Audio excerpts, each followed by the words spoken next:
Welcome to the Block Podcast. I am Chris Wells. And I'm Carolyn Wenner. We are emotionally focused therapists. And we are here to be curious about the blocks in your relationships.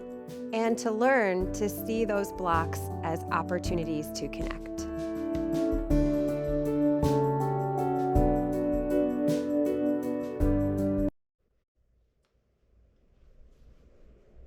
Welcome back to the Block Podcast. We're back. Yes. Yes, we are. We're going to talk today. Our block is apologies. Isn't that weird? How can an apology be a block to connection? Yeah, because apologies seem really connecting. Mm-hmm. You know, if I've done something wrong and I apologize for it, that seems like that should make things better, right? Right. Surely, like, the absence of apology would feel more like a block than the apology itself. But when apologies are like rushed or incomplete, they, I think, can block connection. Yeah.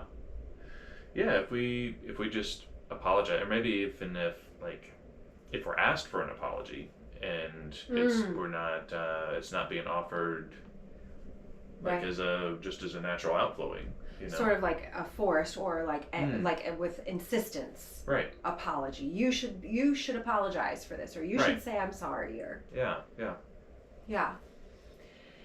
So so the absence of an apology seems pretty simple to see. That could be a block.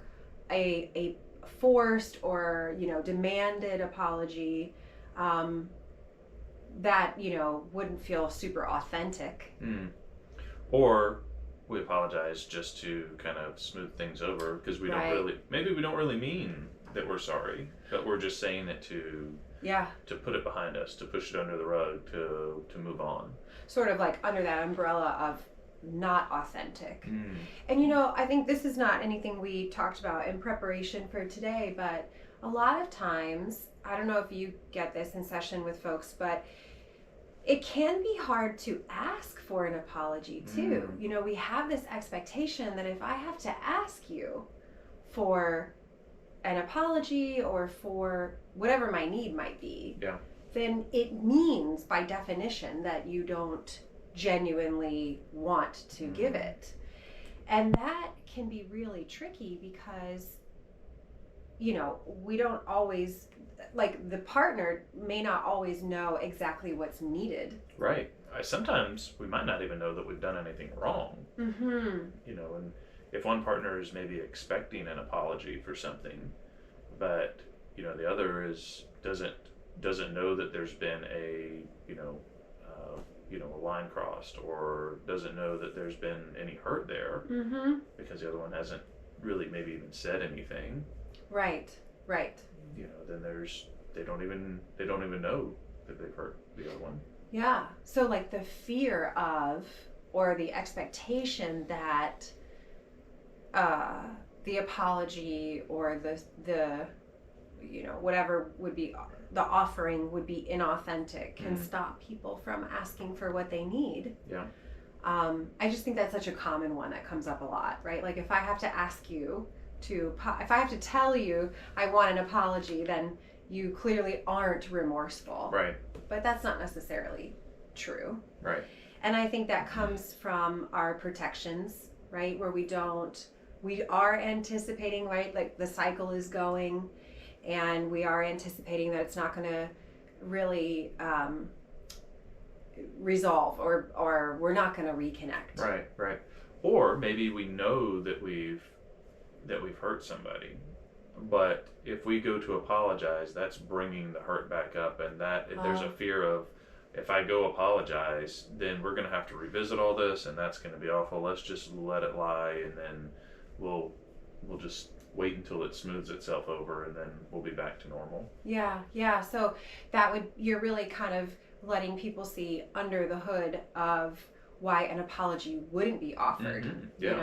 That it can be scary to revisit all of that. Yeah. which I think really dovetails into really the heart of our focus today. So here we've talked a little bit about different situations with apologies, whether they're authentic or not, whether they're forced or not, whether they're avoided or not. And we're saying that a rushed apology, a rushed repair can be a block to connection. Yes. So it's sort of the opposite of what you were just saying. Not the total opposite, but if I know that I have hurt you, and first of all, that sucks, right? Like, I don't want to be the person that's hurt somebody that I care about. Right. But I know it, so I'm sorry, right? I know, I did, I'm sorry, right? That's that rushed apology.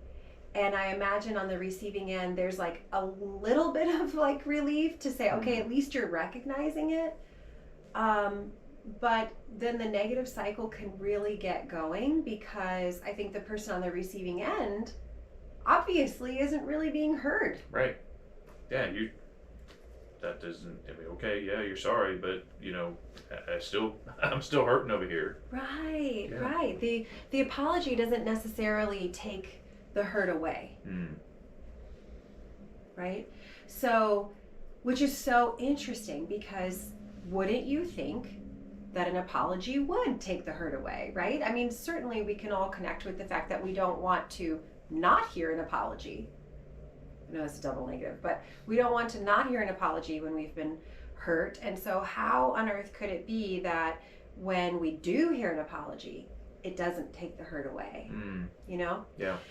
But we were, we thought, like, let's really get into this. Like, why would a person rush an apology, right? If I'm the injuring person, why would I just say, yeah, you're right, I'm sorry, yeah, I did it. Right. Yeah. The first thing that comes to my mind is like, I just want this to be over as quick as possible. Right. Yeah. Right. Yeah. This is uncomfortable. I don't like feeling like I've hurt somebody. So if I can say it, then we're good. Yeah. Sort of like, I don't know why this is a stupid thing, but I'm thinking like when you play, what is that game, Candyland, and you land on not Candyland. Sorry, when you play Sorry, and you land on like the triangle part and you slide forward to the next piece, it's like, yep, we got it. Let's just move on forward, right? Sorry. Yeah. Get out the way. Yeah, exactly, right? It doesn't feel good. I want to just get through it and get back to feeling better. Both of us, right? That would be one very good reason to rush a repair. And I think that was the one we were really circling around. Sure. Right? Yeah. Is that it is so uncomfortable. So much of the focus is on the person who has been injured, that we rarely look at the person who has done the hurting and offered some understanding to them to say, like, you're also in a sucky position, right? To have been the person that didn't do right by, or didn't do something good for your partner. Yeah, I mean, who wants to be the one that has let their partner down? Right. That I've done something that's hurt you. I haven't met the expectation that you've got. I went off the reservation and did something that has really been damaging to the relationship. And I wouldn't like that feeling. I don't like that feeling when that happens. Even as you were kind of describing that, I was thinking, gosh, all the shame or embarrassment or guilt that could be there on that person's part. Now, some of that we want them to feel, right? You want to feel guilt when you have done wrong, because guilt says, I'm responsible for this. Yeah. And that would motivate the apology. Sure. But what we're saying is that can be so uncomfortable, so overwhelming, that it really blocks the repair that both people actually need. Yeah. And it kind of, what you were saying right there about the guilt. The guilt is appropriate when we've done something wrong. We need to approach the other person to repair it. Right. I think often we'll end up, because we haven't met that expectation maybe we have for ourselves of not hurting our partners, we feel the shame, and the shame is like, makes us pull away. It makes us not want to engage and not want to give that apology. Right. Because maybe it feels more in that moment like I've let myself down, and less like I've hurt the other person. Yes, I love what you're saying. Like that feeling of shame and what you just said, like my pain of letting myself down becomes bigger than my disappointment in letting you down, or it becomes bigger than your hurt. Yeah. And so then I'm not available to help you with your hurt. Right. Yeah. I've hurt you, but my shame is too much for me to handle, so I can't lean into a real apology to you. Yeah. Even though you're hurting, and it's kind of it's weird to kind of say that like when there's an apology needed, that both people are hurting. Both people are hurting. Yeah. And I love that you kind of pointed that out, Chris, because I think this happens so much. And this is when the person who has been hurt, kind of brings their concerns, and then they end up being the one that's comforting the person who's hurt them, because that person gets caught in this shame spiral, right? Right. Where I'm so terrible, I can't believe I always do this. And then then the person that's hurt is tending more to the person that feels the shame. Right. And then the actual hurt doesn't get resolved. Doesn't get resolved. And so then that just sets us up for it to happen again, right? Yeah. We're not really getting a clear understanding of what happened here. How did we get here? So that's what we want to kind of shift our focus to, right? That when you rush to apology, you could actually be blocking connection, even though it is so uncomfortable and just difficult to sit with your partner's hurt feelings. The rushed apology does not really repair the hurt of the hurting partner, right? That person needs to be able to feel and express their hurt feelings and experience someone coming close to them, right? Especially the person who's done the hurt, right? Yeah. That can that's how we reverse that injury, right? You weren't there before, and that hurt me, or you did this thing and that hurt me, and your presence now, your emotional responsiveness now can help mend the harm that was done, or the hurt that was done. And so it takes a lot on the person who's done the injuring to stay present and to validate and to be emotionally responsive. And then the part that doesn't get seen is once the injured partner has been tended to, and we've not rushed over that process with a quick apology, their need has been met, they have been seen and heard and soothed, and then they can turn and be curious with their partner and say, and what happened to you, or what was going on for you that you did this thing? What put you in that position? And we don't learn the language around this and the ways to make a good apology as we're coming up. Like what comes to my mind is with kids, and like a sibling hurts another sibling, and it's like, you need to tell your brother you're sorry. Say you're sorry. Yes. Say you're sorry. Say you're sorry. And there's not it's okay, I'm doing this because I'm told. Because I'm told to do it. And because this is just what you're supposed to do, right? And if I just say I'm sorry, then it's gonna be gonna be over. We do learn it's the right thing to do. It's the right thing to do because mom or dad are telling me this is what I have to do. Yeah. But we don't learn. Right. We don't learn how to look at what the injured person is experiencing, what they're feeling, and to meet them there. Right. We just say we're sorry. Right. So we leave that experience with the understanding that when I've done something wrong or when I've hurt someone, I apologize. That is the right thing to do. They are supposed to accept my apology, because the other thing that the parent says is, tell your sister you're sorry, and then, okay, now go play, right? Like that's supposed to be it. Right. And then it also leaves the person who's gotten the apology by force by the parent, you know, on the one hand, I can imagine it feels so good that like mom or dad saw that I needed this and they got that need met for me, but still it's kind of incomplete. Yeah. And it is a way to soften or stop the tension that's happening in the moment, but it still doesn't repair the hurt, right? You know, and then you right. know, I'm just thinking about my own kids right here, and like, you know, my middle and my youngest, and they get into such heated, like they get at each other, and we'll do that same thing. We'll tell them, you know, you need to apologize. You need to tell your brother you're sorry. You'll need to, you know, to make it better. And then when it's always like a sorry, it's like no, mean it. You know, you know, and then we learn to fake an apology. Yes. And that's like, okay, I'm sorry. You know, and but they're not meaning it in that moment. So I mean, you know, like I'm a therapist. I don't get that right. We don't. No. You know, because it's just how we've learned to handle those things. And if we can get them to apologize and to, you know, to stop, then that tension stops, and that helps us too as parents. But that's, I love what you're saying, that it's it's a learned thing. It is a learned thing, and I like that you're pointing out that what it does is it reduces the tension. Yeah. Right?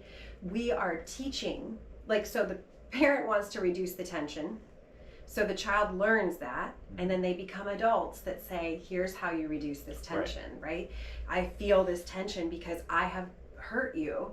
Here's what you do. Yes. And I think what you're saying that's so important is that then we're not helping kids to have that then become adults, right? There's not like a template for how do you do this.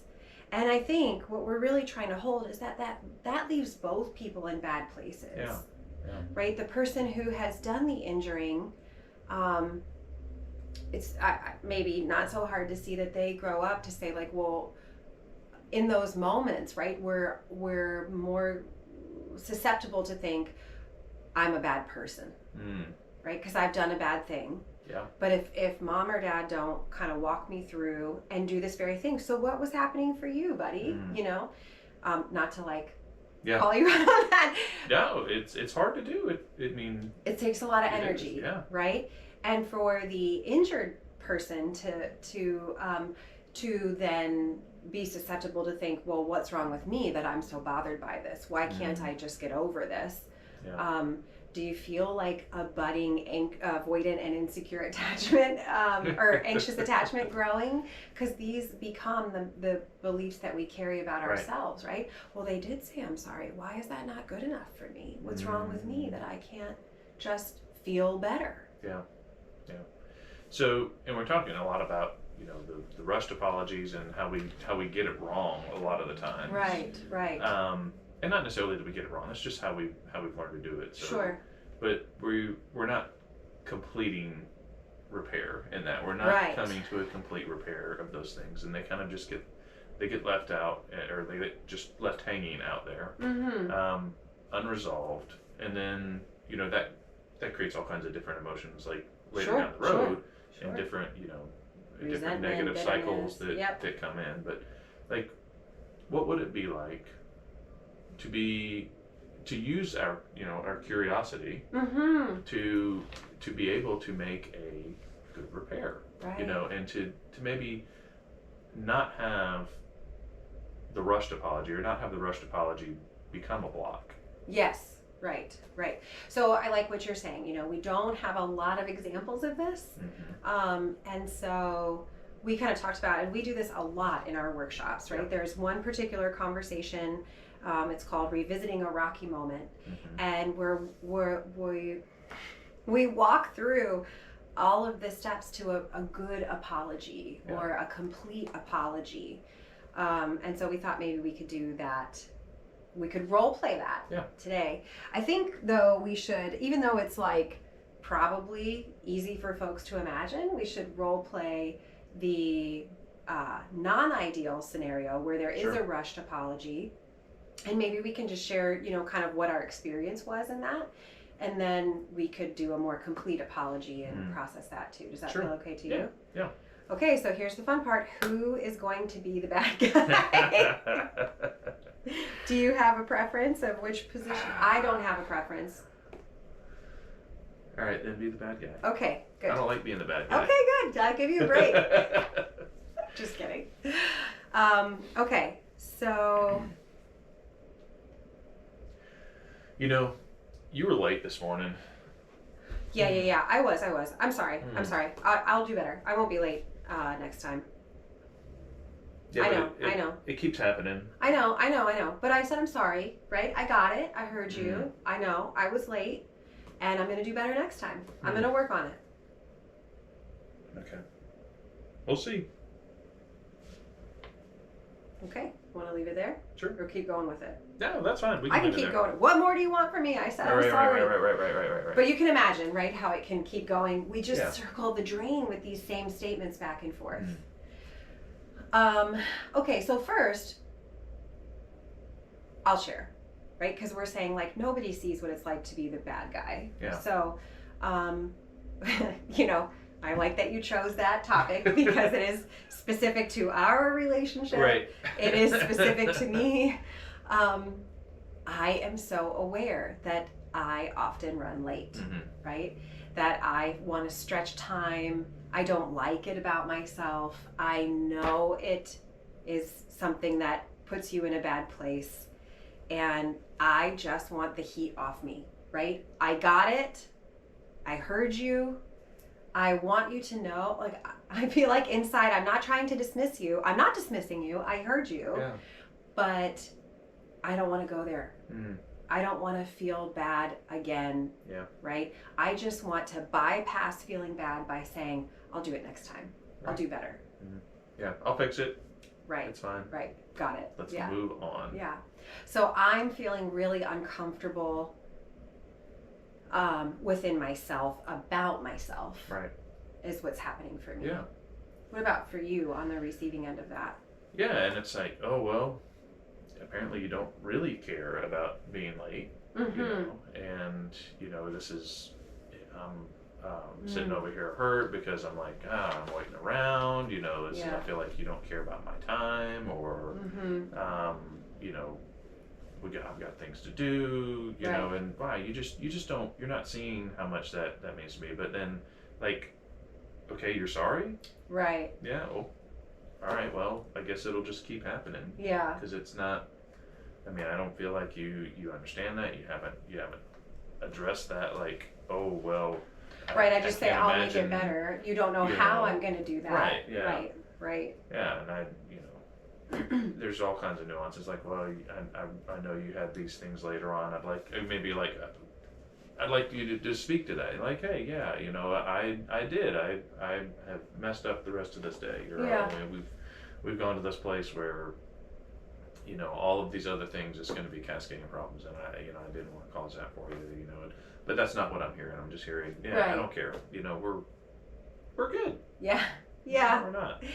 It occurs to me as we're processing this that I'm actually seeing a whole lot. Like, I'm not seeing the totality of your experience, but I am seeing that you're hurt and upset. Yeah. And I'm seeing I'm aware of how bad I feel, but you're not seeing a whole lot you're not seeing how bad I feel. No. And you're not sensing that I'm even seeing your hurt or experience. And in the rushed apology, I kind of heard frustration, like it's an inconvenience to you to even apologize to me. Right. My discomfort comes out as frustration. Right. And not only do you not care about how it's hurt me, but then it's like I'm an inconvenience to you, you know, for you to apologize is like, gosh, I mean, that's asking way too much to, you know, to say you're sorry. And what really occurs to me, Chris, as we process this, is that we're both alone with these feelings, right? Yeah. So I'm seeing your hurt, though I don't know the depth of it. I'm feeling my yuck, and I'm just siloed with it. And similarly, you're feeling all those things that you named, and you're alone with that. Right. So where is that going to go? You know, we sweep it under the rug, we move on. It's still there. Yeah. You know, we haven't pulled it out by the root to, what chance does this stand to go better? Right? I don't know. It just occurred to me that it sucks to be hurting. It's worse to be hurting and alone. Yeah. At what chance does it have to? That kind of resonates right there. It's like when you rush an apology, you're not even giving a chance for connection, right? For actually any kind of healing right there. Right. Yeah. But it's so hard to see that because I am apologizing. Yeah, right. Yeah, I mean, that's why we're talking about it. So what if we do that again, but we do what we would like to develop, right? Yeah. A more complete apology, a more complete repair. Yeah. And it's just something that's coming to mind right here. Like, it makes it a little bit more difficult for a complete repair and apology when the hurt partner is expressing the hurt in a frustrated way, or right. because then we become defensive too whenever we go to give the apology. Right. And yes, it takes a lot of I would say like self-control, but it's of being able to regulate that. Oh, my partner's upset about this, and not get defensive. Yes. And to be able to be more curious, like, oh, I did hurt you. Tell me about it, because we don't want to hear about that. We don't want to hear about how much we've hurt. So what you're saying is there is a good amount of self-regulation needed to then aid in the co-regulation. We don't have to self-regulate perfectly, right? So one thing you started out by saying is, these were not exactly your words, but you're kind of saying, be careful the frustration in your voice when you raise this concern. Yeah, and it may also be something where you're not going to get a complete healing apology in the moment. It may be something that has to be come back to and revisited. Yes, right. You know, that like we talk about revisiting a rocky moment. Like, this is something that's happened that has hurt, but we're coming back to it. Sure. Yes. Because it's really hard to do that in the heat of the moment. It is. And I think I just don't want to give the listeners like a wrong impression that like they have to do this like in that heat of the moment. Yes. Kind of, because then it becomes really hard. Then you have to be a little bit vulnerable, and that maybe is a little dangerous when both people are guarded or I mean, surely the hope is that eventually, or with some things, right, that you could do it in the moment, but I like that idea about setting expectations. And yes, the conversation in the workshop is called revisiting, right? So we're understanding that this has already happened. And I really like what you said, like, be careful, that's my words, be careful the frustration in your voice. I think obviously we want to aim to settle that within ourselves, right? To sort of think through, what is happening for me? What did I really feel beneath the surface? But also we can name it. We can say, I know my voice sounds frustrated right now, or I know I'm showing you some frustration. I'm really trying to bring that down. I just want to, and I know when I talk to you with this tone, it makes it so hard for you to hear me. I can imagine, I mean, even that takes a lot of intentionality and awareness, but if you can't,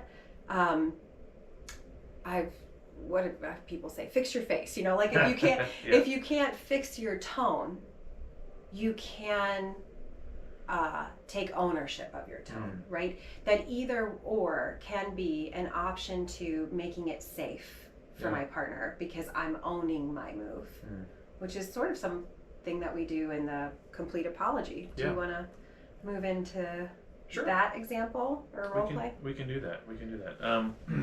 Okay. Fix the voice real quick. That's right. Fix your voice. Fix your Fix face. your tone. Fix your face and I'll fix my voice.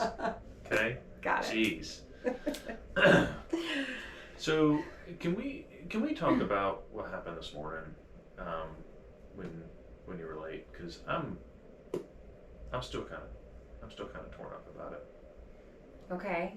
Yeah. I mean, I'm a little nervous to talk about it, but I don't want you to feel torn up about it still. Yeah. So yeah. Okay. And I know maybe I reacted really big this morning because I was hurting. Mm-hmm. It's just it gets tough when you don't show up on time. Mm-hmm. You know, I'm kind of relying on you, and when you don't show up, it's kind of disheartening. I feel like maybe you don't care in those moments when you're not there. Mm-hmm. Yeah. Yeah, you know, it's interesting because you said, sorry, that's talking like a therapist. Let me talk like a person. I didn't know that you were hurting.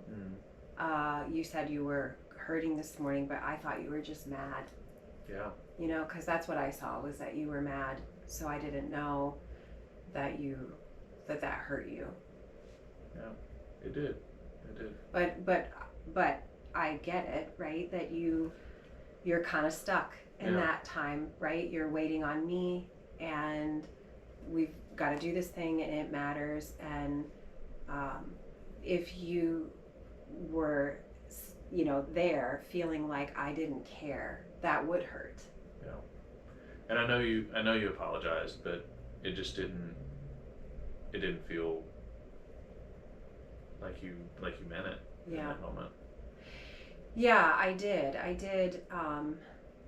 You know, I just wanted to get through that. I know that I'm often late, and I know that can put us in a bad place, and I didn't want to go to a bad place, and I did try to push past that because I don't like this about myself. Like, I don't like that I struggle so much with being on time. Yeah. You know, mainly because it causes problems with me and you. You know, like if I was late and to the doctor's office and I still got seen, like, big deal, you know, but I don't like that something that I do puts us in this place or hurts you, right? So yeah, I think it's hard for me to even tell you this right now. Yeah, it's not what I saw this morning. Oh. Well, yeah, you wouldn't have seen that because I didn't tell you this, right? Like, I just said, I got it. So, but I don't know, what does it do? I mean, this morning you were hurt and you were still hurt. Yeah. Do you still feel that now that I'm telling you this? I mean, the hurt's still there, but I think I understand it a little bit better. You know, it's just I want to know that I can count on you. Yeah. And I imagine that your hurt is still there because you said that it puts you in this place of feeling like I don't care about you. And even when I'm telling you what's happening for me, what I haven't done is say that I do care about you, and I do care about what we're doing, and that my, you know, poor time management is not because I don't care. I realize it doesn't say that to you, but I do care. And I think I want to get past all of that because I do care, and I do want us to be in a good place. It matters so much to me, and it hurts so much. I mean, I don't want to take over, but, like, I wanted you to know that your hurt does matter to me, but I also want you to know that when you're hurting, it also hurts me. Yeah. Because I care. Yeah. And I mean, that makes sense. And that does make me feel better that you do, you know, that I can hear that you're caring. That helps with the hurt that you had. Got it. Yeah. And I think I might need a little help with my hurt, right? Like, my hurt says that when you're upset with me, right, when you're upset with me, that I've taken us to a bad place. Yeah. You know, and that feels the worst. Right. And I know when I was hurt this morning, I kind of maybe lashed out a little bit. And because I was hurt. But I wasn't intending to to hurt you with that. It did hurt. Yeah. And I know my reactions to that can do that, and I am sorry that hurt, because it's not my intention either. And I know you struggle with being on time. I do. It's I want to be able to talk about it more.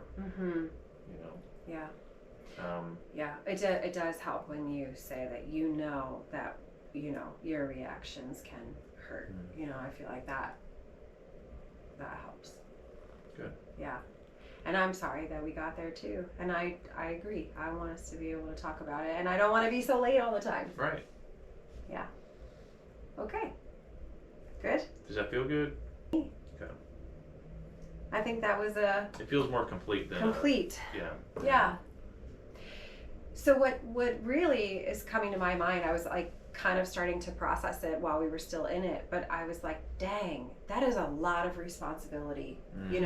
I have to take a lot of responsibility to stay present. I have to take a lot of responsibility to go deeper with what I'm feeling, to acknowledge and accept what you're feeling.